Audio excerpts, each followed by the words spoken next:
Welcome to News 5 Everywhere.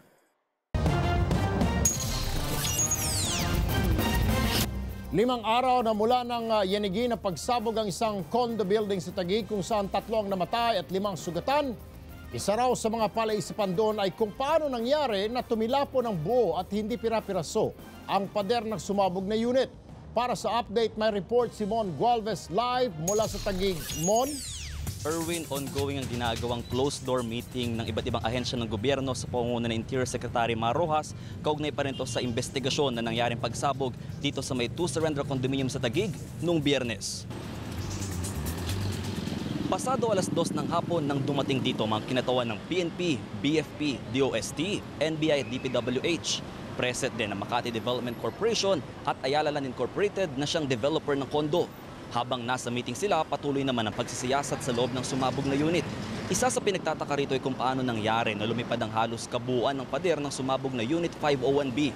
Ito ang dumagan at kumitil sa buhay ng 3 sakay ng delivery van. Prefabricated concrete o prefab ang ginamit na materyales sa kondo. Ito na raw ang usong materyales sa ngayon. Ayon sa isang eksperto, posibleng mas marami pang sugatan kung tradisyonal na hollow blocks ang ginamit sa pader dahil mas marami ang tipak ng bato na titilapon.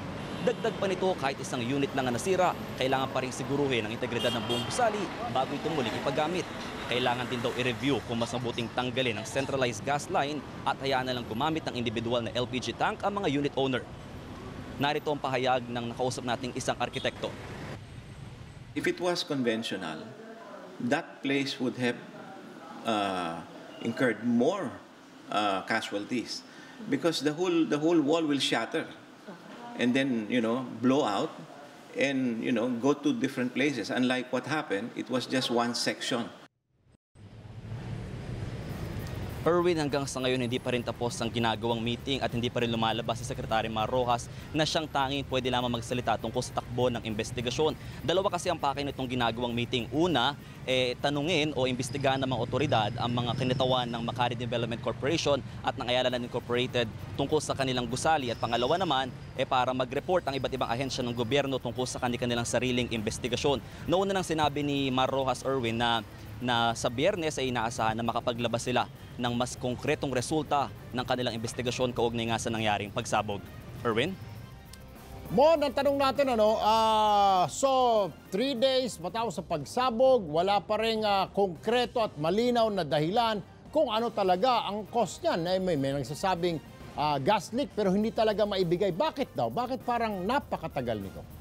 Tama ka dyan, Erwin. Madaming mga spekulasyon na lumalabas nga tungkol sa nangyaring pagsabog. Alam mo, napakaingat ng ginagawang hakbang ng gobyerno ng mga otoridad sa pangunguna ni Mar Rojas sa paglalabas ng impormasyon. Ayaw daw kasi nilang magbigay ng mga basta-basta na lamang na resulta na wala naman daw nasa likod itong ebidensya. Sabi nga sa una, sinabi nga dito na lumilit yung posibilidad na bomba yung naging resulta nitong pagsabog. Kaya naman ang pangalawang tinitingnan nila ngayon ay yung posibleng chemical na nagdulot nga ng malakas na pagsabog at na pagtulak nito sa pader ng Unit 501B.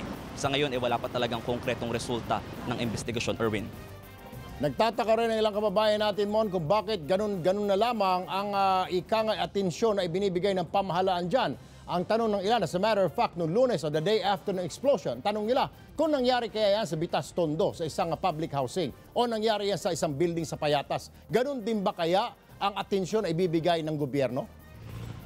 Yun na nga rin ang tanong, Erwin, ng karamihan, kung parehong atensyon bang ibibigay ng gobyerno. Pero sa tingin naman ng marami at sa ayon naman kay Secretary Mar Rojas, parehong atensyon din naman doon bibigay nila kahit na kung saan man mangyari ang pagsabog, lalo't mga kababayan din naman natin ang apektado rito. Sa katunayan, nung mismong gabi ng pagsabog, dumating din dito si Pangulong Noynoy Aquino.